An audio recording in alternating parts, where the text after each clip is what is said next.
Muy buenos días. Antes que nada, quiero agradecer al doctor Uciel René Ochoa Pérez el haberme invitado a estar con ustedes en esta 139ª reunión cuatrimestral de la Federación de Pediatría Centro Occidente de México. Para mí es un gusto participar en esta reunión. Yo fui presidente de este Colegio de Pediatría de San Luis Potosí, al que tanto quiero, en 1998 al 2000. Entonces, aproximadamente en estos 139 años, eh, estoy también en la historia de esta federación que, que conforman los 8 estados, principalmente del centro y occidente de este país. Eh, Sé que detrás de esta reunión está mucho cariño que el doctor Uciel y su equipo eh, ha metido en, de organización, entonces lo felicito, así como su mesa directiva. La plática que me pidió el doctor Uciel es sobre la vacunación actual en el consultorio pediátrico, los éxitos y los fracasos. Creo que tenemos que hablar mucho de ello, es un problema realmente vigente, que estamos muy preocupados por las actuales coberturas de vacunación que tenemos en la actualidad. Quiero declarar que no tengo ningún potencial conflicto de intereses. Como les digo, mi asistencia como ponente a esta reunión es una invitación del comité organizador y mi compromiso, interés personal es mejorar la salud y calidad de la vida de los niños, pensando globalmente y actuando localmente. Esta va a ser mi agenda, ¿sí? Tocando 5 puntos fundamentales que considero que son muy importantes, que todos debemos de conocer. Todos sabemos que la vacunación es la mejor herramienta de salud pública con mayor costo-beneficio y de más éxito a lo largo de la historia de la humanidad. Solamente lo supera la potabilización del agua. El contar con agua potable ha mejorado realmente la disminución de muchas enfermedades infecciosas. Nosotros sabemos que prevenir es mejor que curar y rehabilitar. Y hablando económicamente, el curar y rehabilitar es mucho más costoso que el prevenir. Claro está, también la vacunación previene muertes. Entonces, en eso es lo más valioso que puede tener una herramienta de salud pública y de éxito a través de todas las últimas décadas, como se ha mostrado. Creo que con la pandemia de la COVID-19 hemos visto que el vacunarse ya no es cosa de niños. Los pediatras siempre habían sido o nos consideran los médicos vacunadores. Creo que ahora todos los grupos de edad deben participar en la vacunación. Ya todos lo quieren vacunarse. Ha sido sorprendente los adolescentes y adultos jóvenes que han querido vacunarse de la COVID-19. Esto es muy importante porque va a depender de la confianza que se tenga en la vacuna para nosotros lograr, sí, una buena cobertura de vacunación en cierta área geográfica, nación, país, población, etcétera.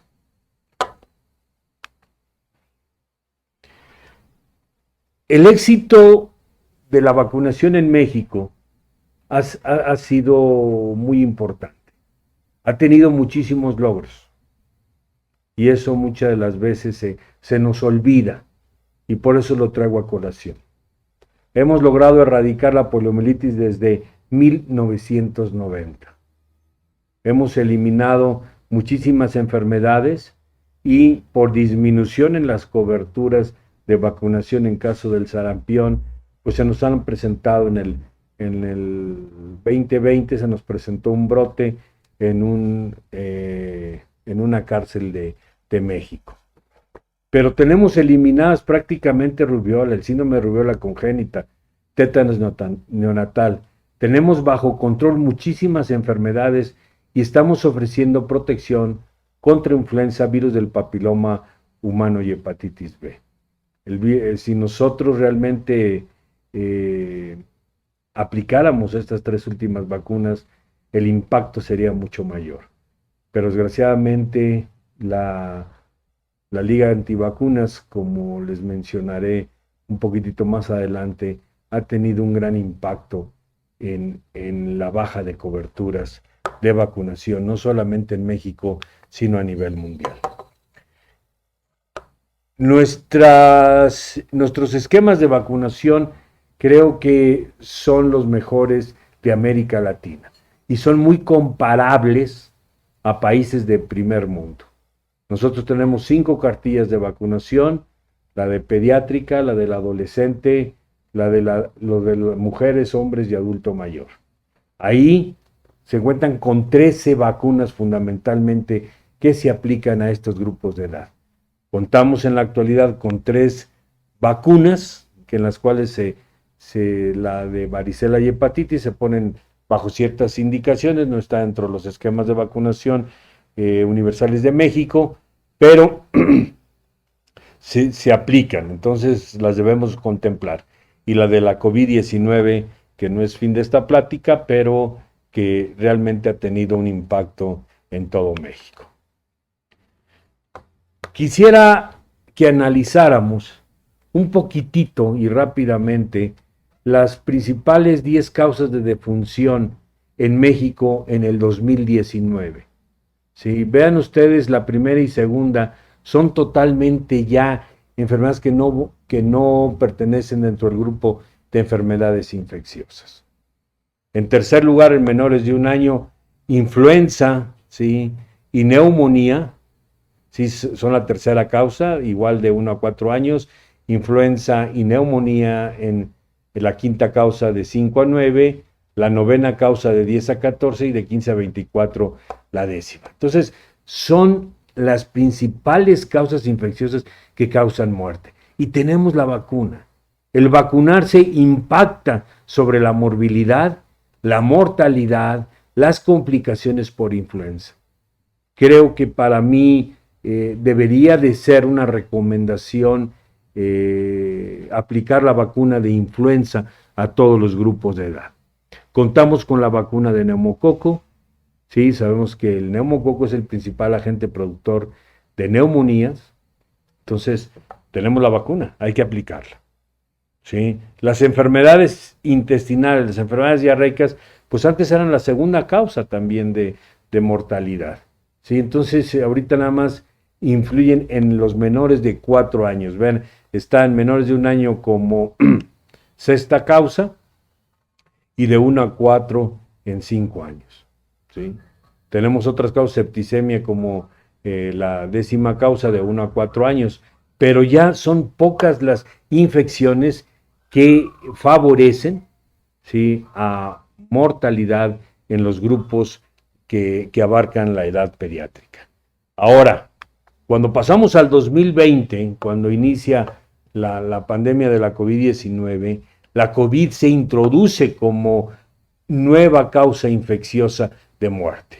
Se decía que no mataba niños, vean ustedes, está reportado por el INEGI, en todos los grupos de edad, ¿sí?, están la COVID-19, ¿sí?, que lo tenemos que tener presente, contamos con la vacuna y debemos tratar, ¿sí?, de que la vacuna se aplique en los grupos pediátricos.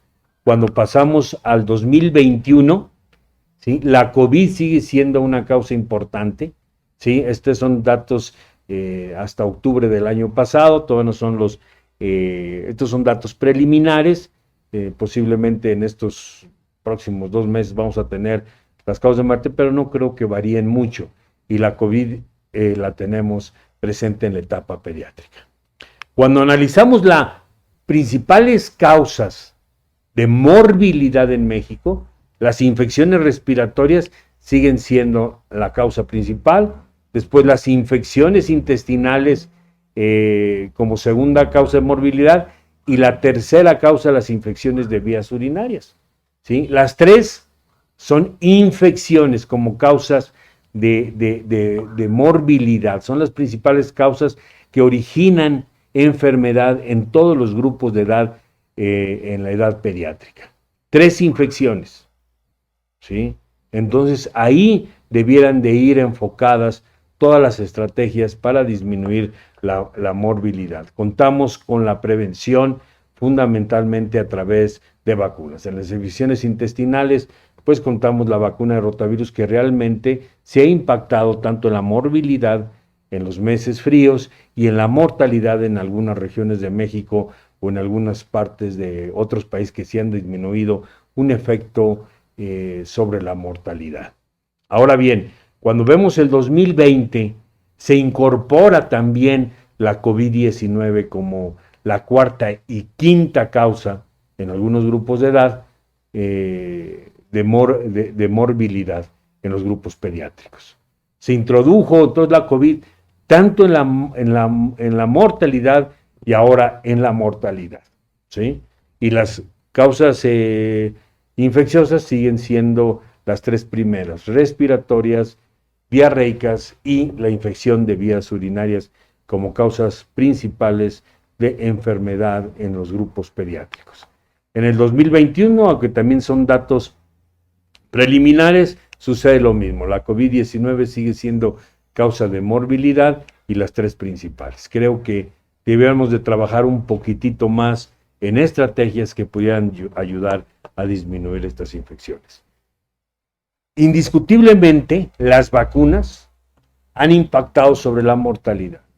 Ya no está dentro de en ciertos grupos, ya no está en las primeras 5 causas de enfermedad las infecciones. Entonces, creo que las vacunas han tenido un impacto y muchos no lo han querido ver de esa manera. Actualmente estamos viviendo momentos de un gran cambio, y un gran cambio me refiero a muchas situaciones.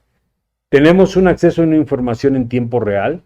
Es impresionante cuando una noticia a través de redes sociales se difunde, inmediatamente se conoce rápidamente y se envía nuevamente a muchísima gente. Entonces, el acceso a la información es muy rápida, y en ese acceso a información puede haber muchas mentiras. Hay que corroborar todo lo que nos llegue. Cuando inició la pandemia de la COVID-19, nosotros no teníamos los artículos científicos en los primeros meses de lo que estaba pasando. Nuestra información era a través de las redes sociales o a través de las principales de la industria de la noticia a nivel mundial. Desgraciadamente, ¿sí?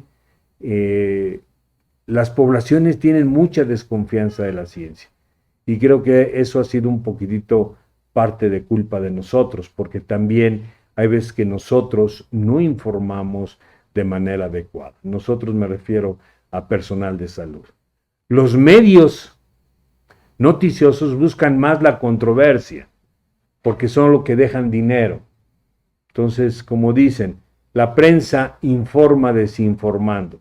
Eso crea controversia, crea dudas, crea angustia, que a la gente la tienen muy al pendiente de la noticia, ¿sí? Esto nos lleva a una mayor preocupación por el riesgo que por el beneficio. Y tenemos que recordar que los profesionales de la salud somos gestores del conocimiento y no depositarios del mismo. Todo esto influye indiscutiblemente en lo que es la desconfianza de las vacunas. En años recientes hay una gran atención pública sobre la seguridad de vacunas.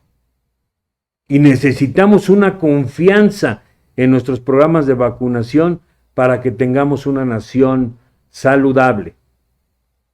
El desconocimiento o la desconfianza en la seguridad de vacunas hace que haya una disminución pública de las mismas. Asimismo, sí que haya la posibilidad de un resurgimiento de alguna enfermedad prevenible por vacunación. Vean ustedes los factores que influyen en la disminución de las coberturas de vacunación. Y yo quiero recalcar solamente 3, fundamentalmente. La Liga Antivacunas participa en el 65% de los casos. Y lo que da tristeza es de que muchas de las veces los propios médicos también hay algunos que sean antivacunas. No confían en las vacunas.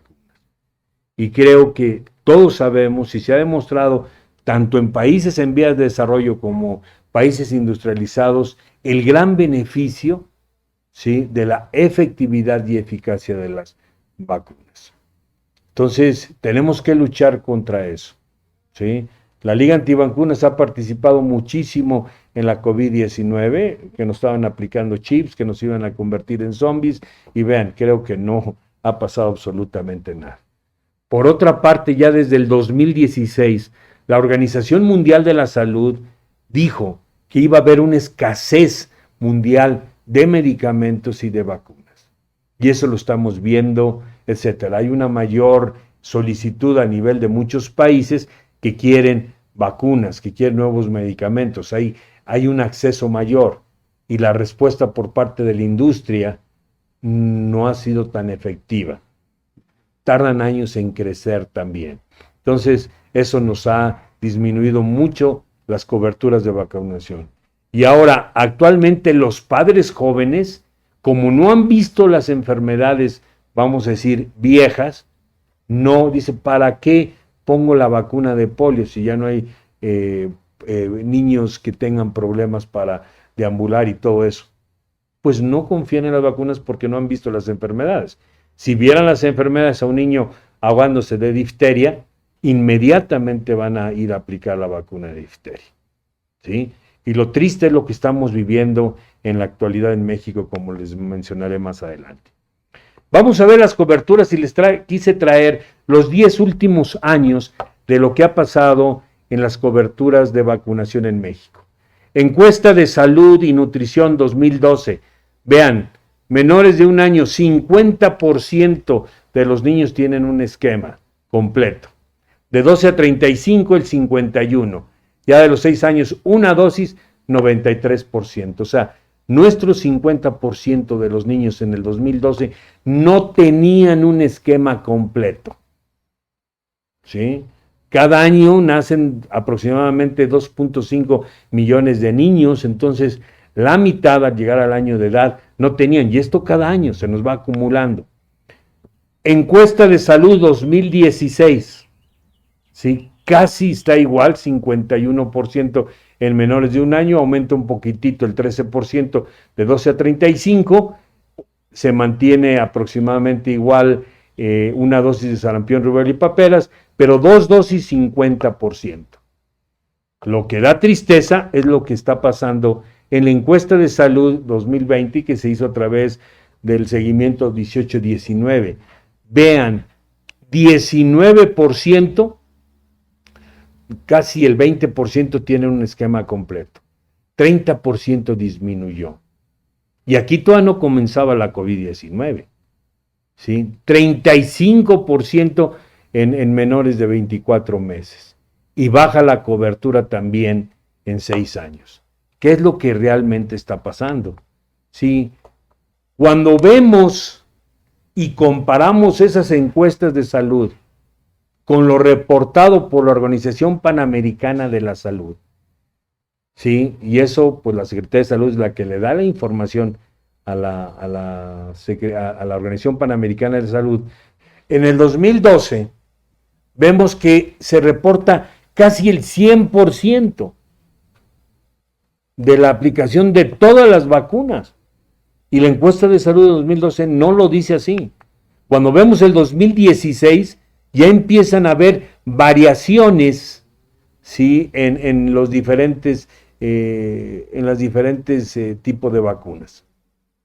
¿Sí? Ahí es apenas, pero todavía tenemos coberturas altas, hasta por arriba del 85% y algunas por 90%. Cuando nos vemos más profundo, un año después, o 2 años después, primero en el 2017, en un artículo del Reforma, mencionan: las cifras que tenemos de cobertura son espectaculares. Yo sí creo que hay que cuestionarlas, que hay que revisarlas y hacer un análisis a profundidad. ¿sí? Y si realmente se estaba calculando bien o no.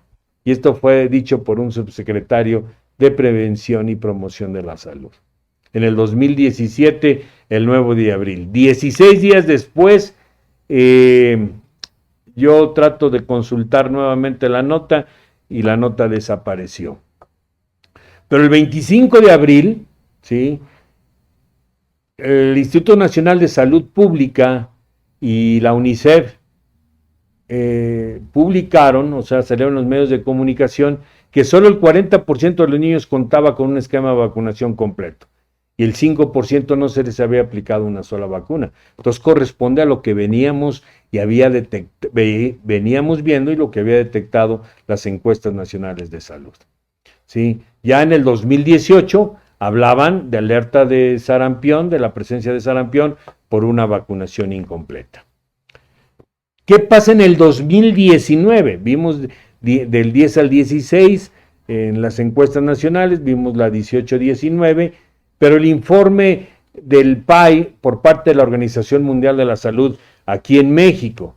Vean ustedes que en el 2019 empiezan a bajar o se reporta que empiezan a bajar las coberturas, pero no tan bajas como se reportaban en las encuestas nacionales de salud. La aplicación de vacunas 78, 83, 71, realmente esto, lo que está dando la Organización Mundial, la Organización Panamericana de la Salud, no estaba reflejando lo que estábamos viendo en las encuestas nacionales de salud. Había mucha duda al respecto. ¿Qué pasa en el 2020? Cuando inicia la pandemia en México, sí vemos que las coberturas se van para abajo, pero vean ustedes, aquí tuvimos la vacuna de tuberculosis, un desabasto muy importante que sí se vio reflejado solamente, o sea, casi el 70% no tenían la vacuna de BCG, pero la de sarampión, rubiola y paperas, casi el 100%. Y esto se debió al brote epidémico que tuvimos y que se aplicó la vacuna en forma masiva para disminuir o tratar de desaparecer ese brote. Y las demás coberturas pues seguían muy elevadas. Y la encuesta nacional de salud no dice eso, 19%. ¿Qué tenemos para apoyar más esto? Que nuestras coberturas de vacunación están bajas.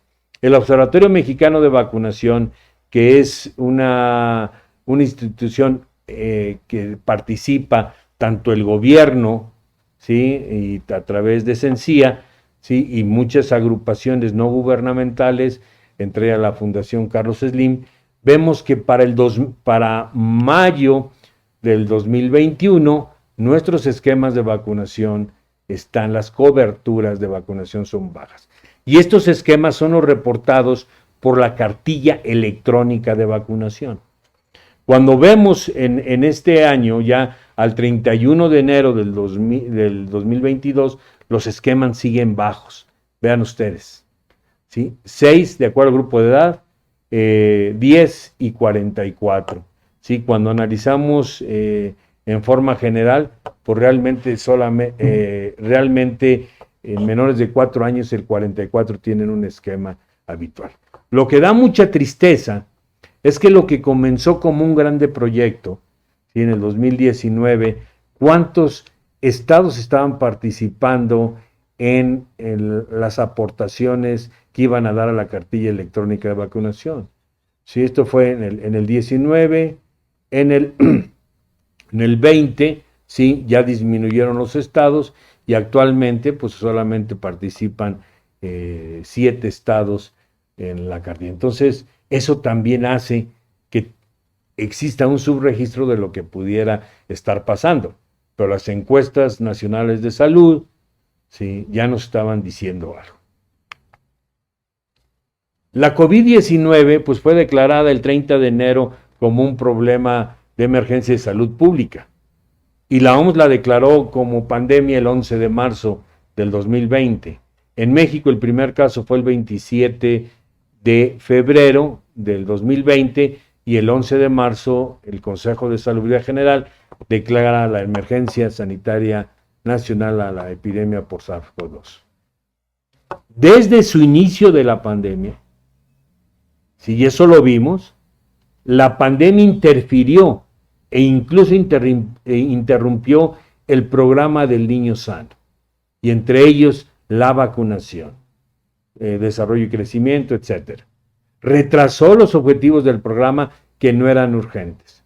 A todos los pacientes se les derivó a una consulta telefónica o a la moderna telemedicina, que sustituyeron a la consulta presencial. Se priorizó la asistencia a los enfermos por COVID. Muchos hospitales se reconvirtieron en hospitales COVID, algunos sí, algunos no, pero realmente estábamos viviendo cosas muy diferentes a lo que normalmente lo teníamos. Muchísimos organismos mundiales, como ustedes podrán ver, advirtieron que iba a haber un impacto muy importante sobre las coberturas de vacunación. Y también advirtieron de los riesgos que representaba el no vacunar o retrasar las vacunaciones. Entonces, estábamos ante un nuevo escenario asistencial público y privado. Todos teníamos miedo al contagio, tanto la población en general como los médicos o el personal de salud. Los padres no llevaban a sus hijos con el pediatra, ni tampoco el adulto acudía al médico. Las recomendaciones en el 2020, las recomendaciones sanitarias estaban confusas, no eran claras totalmente. Simplemente el hecho del uso o no de cubrebocas. Por otra parte, el confinamiento, la disminución de la movilidad, así como el del transporte público, afectó indiscutiblemente a que la gente acudiera al servicio médico y entre ellos al programa de salud. Lo derivaban, ¿para qué lo llevo si no se me contagia? Yo veo a mi hijo bien, pero las coberturas de vacunación, y lo estamos viendo en la actualidad, están totalmente incompletos. Había una paradoja, a pesar de la disminución de las coberturas vacunales, todos teníamos esperanza en que hubiera una nueva vacuna o que hubiera una nueva vacuna efectiva y segura contra la COVID-19. Todos estábamos con la esperanza de tenerla. A pesar de eso, se nos olvidó que había que seguir aplicando las otras vacunas. Preocupaba muchísimo el sarampión y poliomielitis. Sarampión teníamos en muchos países europeos, ¿sí? En la India y en África había sarampión. Estados Unidos, Canadá, ¿sí? México, nomás el brote que tuvimos en el 2020 que se logró controlar, ¿sí? Entonces preocupaba mucho eso y se dejó de vacunar. La poliomielitis bajó mucho sus coberturas, tan simplemente que hace 2 días o 3 días Israel reportó el primer caso de poliomielitis no asociado a la vacuna en ese país.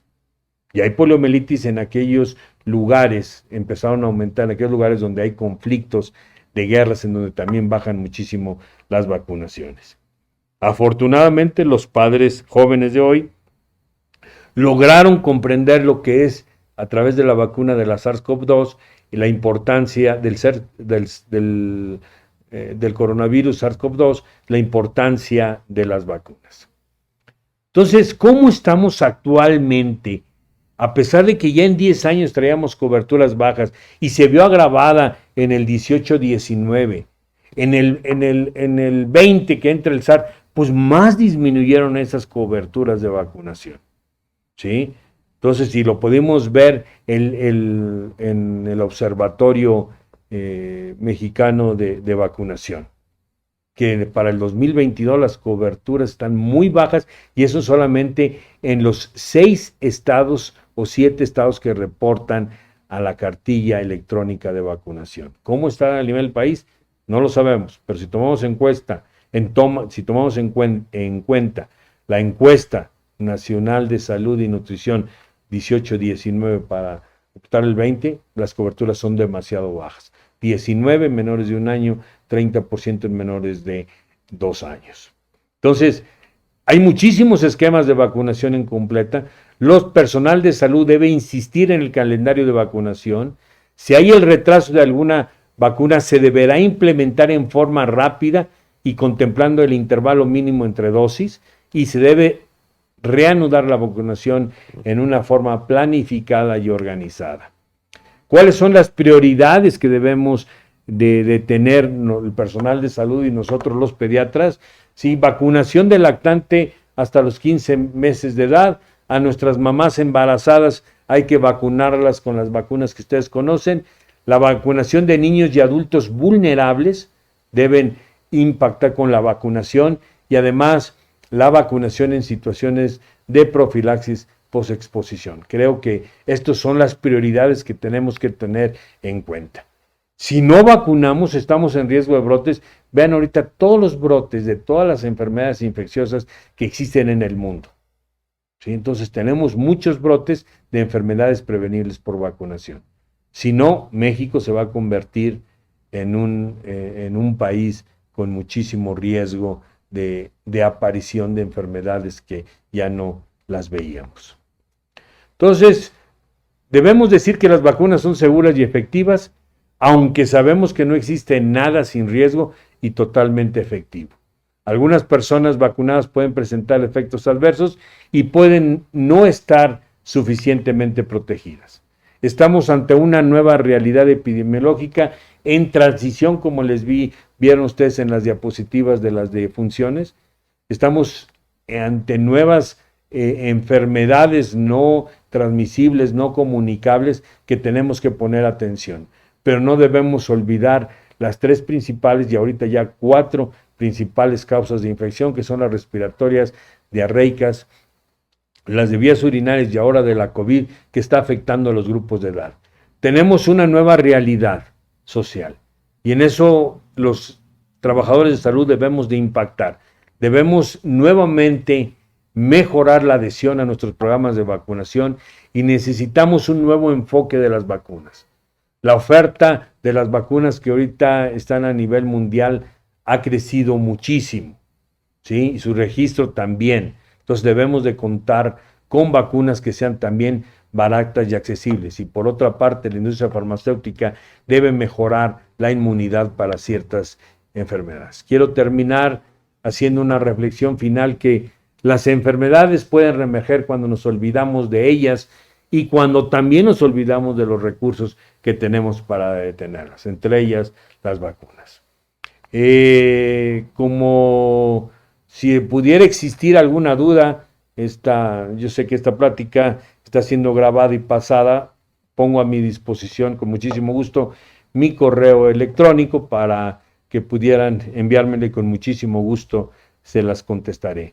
Es ismael.herrera@uaslp.mx. Nuevamente mi agradecimiento al Colegio de Pediatría, encabezado por el doctor Uciel y su excelente mesa directiva. Asimismo, agradezco y mando saludos a toda la Federación de Pediatría Centro Occidente de México. Me dio muchísimo gusto estar con ustedes en esta reunión cuatrimestral. Muchísimas gracias.